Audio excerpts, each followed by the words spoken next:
তেওঁলোকে মাদ্ৰাছ IIT বোধহয় তেওঁলোকে কামটো দিছে যাতে অসমীয়াটো কথা ক'লে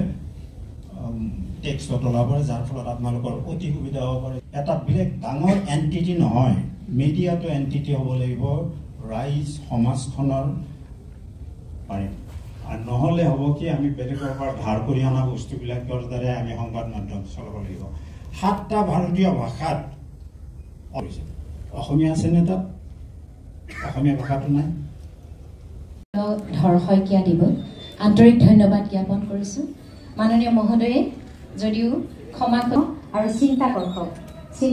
ভাষণ প্ৰদান কৰি আমাৰ সকলোৰে আজিৰ দিনটোত যিটো মন কৰিছোঁ মাননীয় মহোদয়ে ক'বৰ দৰে অসমীয়া ভাষাই যেতিয়া ধ্ৰুপদী ভাষাৰ ৰূপ পালে অসমীয়া ভাষাৰ কাৰণে যেতিয়া আমি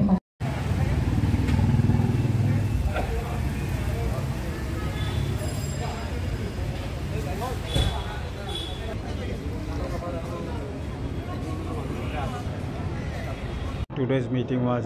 wonderful and I feel the press like any other organ in the society has to proceed along with the development in the society as well as in the technology itself and also the opinions and aspirations of people would definitely matter in such type of media write-ups. That's what I meant about and something about how print media and digital media have to coexist with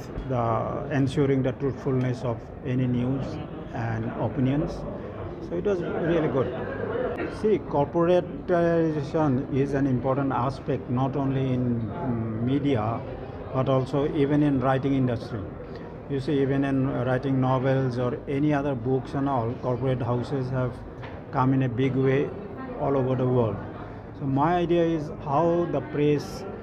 whether press would be losing the mofussil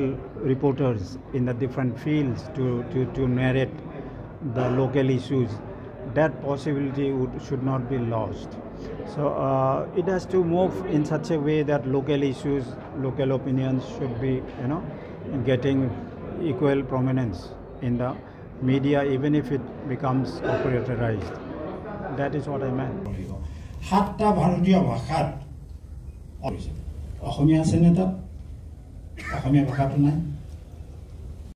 ধৰ শইকীয়া দিব আন্তৰিক ধন্যবাদ জ্ঞাপন কৰিছোঁ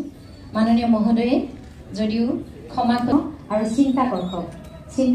ভাষণ প্ৰদান কৰি আমাৰ সকলোৰে আজিৰ দিনটোত যিটো মন কৰিছোঁ মাননীয় মহোদয়ে ক'বৰ দৰে অসমীয়া ভাষাই যেতিয়া ধ্ৰুপদী ভাষাৰ ৰূপ পালে অসমীয়া ভাষাৰ কাৰণে যেতিয়া আমি